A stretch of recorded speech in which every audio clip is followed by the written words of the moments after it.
do we identify the best real estate farm? Where do you start? What do you do? How do you know it's for you? I'm going to throw this question over to Dan Lesniak to start.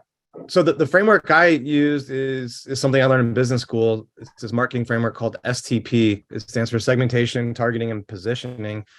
So I like to start by just looking at the overall market, breaking it up into different segments, and then starting to look at each segment and then picking the one you want to target. A lot of times for most people, it's going to be geographic. You're going to do the neighborhood that you live in or worked in before or know, but it doesn't have to be. There's other ways.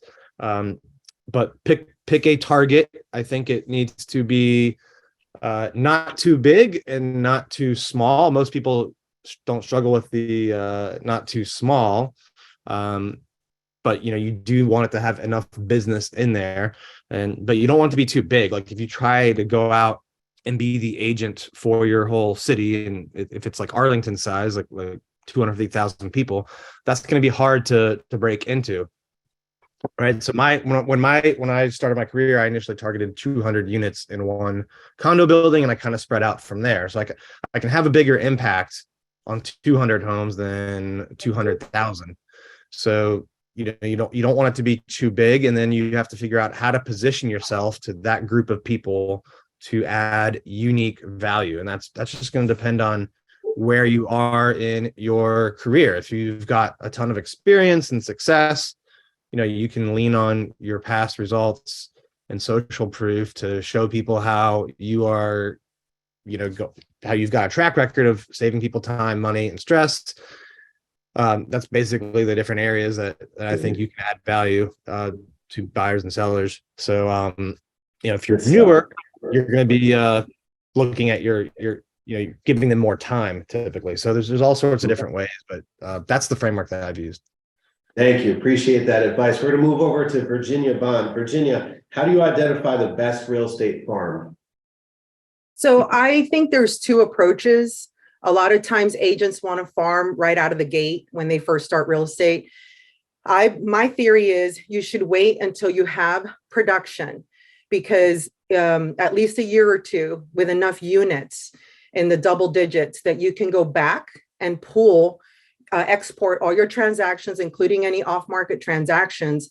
How I do it is you look at an agent's production for the last 2 or 3 years, and you export it into an Excel or CVS or whatever, and you sort it by zip, by city, by subdivision, and you start to see how many people or how many transactions you've done in a certain area. You start to see like a sweet spot where they're all getting condensed. To me, that's your farm, because I think one of the biggest mistakes agents make when they come out of the gates is they look for an expensive neighborhood and they want to farm, and there they go. They send out 300, 400, 500 postcards. There's no strategy. There's no strategic marketing plan in place to hit all those houses, because they're trying to get that market share in a higher price community. Instead, if you start and you're getting business from everywhere, right? You're getting it from your doctor, your friends, you got to take all of it. But once you've had enough of those under your belt, you'll start to see a pattern, and that's your farm, because those are the people that are reacting to you, that are responding, and they connect with you. Sometimes you're trying to overstretch and connect with a condo building with hip youngsters that have dogs and no kids, and you're, you bake cookies and you hang out with your grandkids. There's no connection there. So when you see that on the spreadsheet, those are the people that when they think of Emilio, there's a sense of trust already because you have a common ground. That's my theory on it. Love it. Thank you so much. John Eric. We're moving over to John Eric with Compass and handling DC. What's up, John? What do you think? How do I identify the best real estate farm? Well, so I use a little bit of what both of them just said. The way that I originally started in this business, it's about 20 years plus now, is I focused on my SOI right out of the gate. I had been in the marketing and advertising worlds in Washington, D.C. I had a huge kind of background there. So I started marketing to the people that I knew. I took a little different tact, which is I also did pick a couple farm areas in Arlington, Virginia that I really wanted to market to right out of the gate. And I was very successful in my very first mailing. I picked up my first $1 million listing. Wow. And so it depends on who you are. And to Virginia's point, what's your message? what is it that you're offering the consumer, in this case, somebody you may not know? What is it that you're bringing to the table? What is it that you're offering that's different from your competition? And so I had a very succinct message. I was an expert in marketing and advertising. We did kind of staging components even way back when. And so I had something unique for the marketplace that I was able to share, and it resulted in business right out of the gate. So I agree that you've got to kind of focus on the people that know you, because that's where the bulk of your business comes from. But I do think you need to identify neighborhoods. And within those neighborhoods, there's segments within there. So is it a condo that you're targeting, like Dan talked about, a building with 200 units? Is it a luxury townhome community? Is it a single family farm? And my marketing is kind of broken up between those constituencies. So it's my SOI who gets a piece from me on a monthly basis. And then I have sub-markets that I market to all the time as well. That's fantastic. Thank you so much. Question, I'm going to go back to Dan. Dan, is there anything about a farm that should make you avoid that area? Let me give you an example, like maybe a mega agent already having that territory. Should you go after a farm? Should you go after anywhere that, let's say a town or a neighborhood you really want to hit, even though somebody has like 30, 40, 50% market share? I don't see in our areas places where people have 30 to 40. That's probably more smaller towns where you can get that high of a percentage. Arlington, like 10% is really good in one spot, or even 5. So it just depends on how competitive the market is. But usually most areas are going to be dominated by 1 to 3 agents. So I think if there's 3 really good agents, I would probably focus on other opportunities where there's only 1 or 2. I really like the concept of going after condo buildings or neighborhoods that are like 3 to 5 years old, because they're starting to come up where there's going to be resales, and the builder and the builder's agents, they probably just sold it and moved on and didn't do a good job of keeping in touch. So I think that is an opportunity. A neighborhood or a building that's 3 years old that doesn't have a dominant agent yet.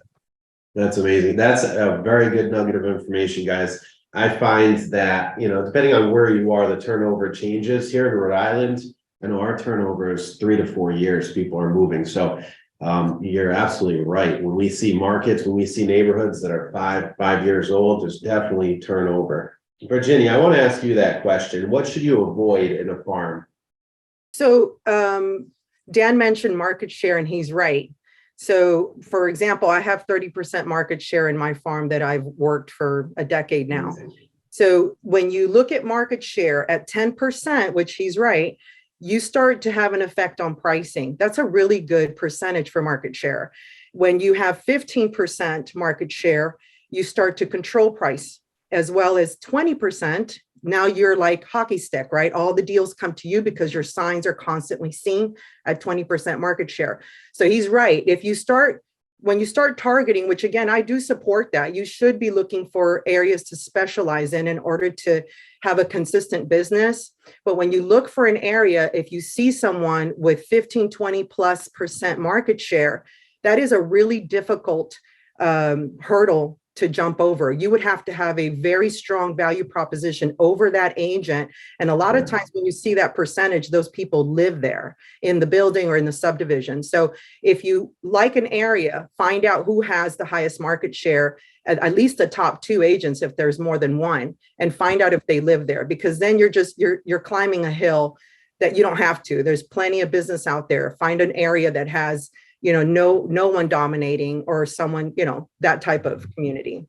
Love it. So if you listen to, or when you listen to Hyper Local, Hyper Fast Real Estate Agent by Dan Lesniak, he says he always highlights stuff with dance tip, and he does that on his Audible. I haven't read the book. I listened to the book, dance tip, and it's always a takeaway. So Virginia, I want a dance tip here for everybody in this chat, in this Zoom meeting.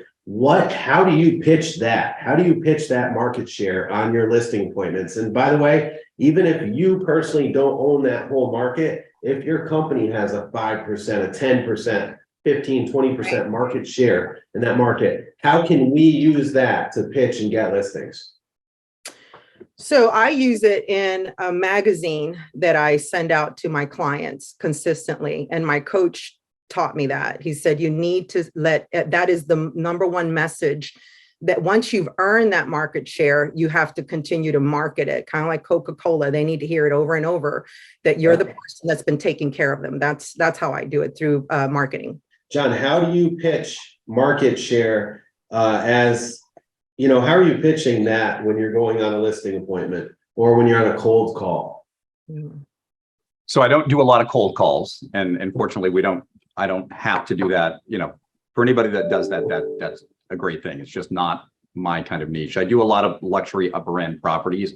I'm really well known in the marketplace for the upper end. I do a lot of private placement as well. So I have a niche within the market, which is upper end bracket properties that we're marketing that we're not bringing through the MLS. And we do a tremendous amount of business there. So people seek me out for that specifically, and that's both Northern Virginia and the District of Columbia. We play a little bit in suburban Maryland, Bethesda, Chevy Chase. But to Virginia's point, we talk about our market stats. I do a lot of luxury townhome sales in North Arlington.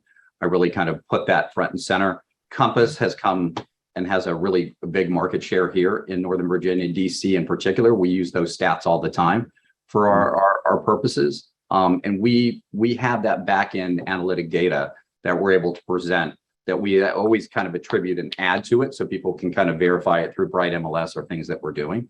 But we use our market stats all the time to gain listings. And we're really kind of unique in the way that we market that depending on the property and the subject client is. I want to be like John Eric when I grow up.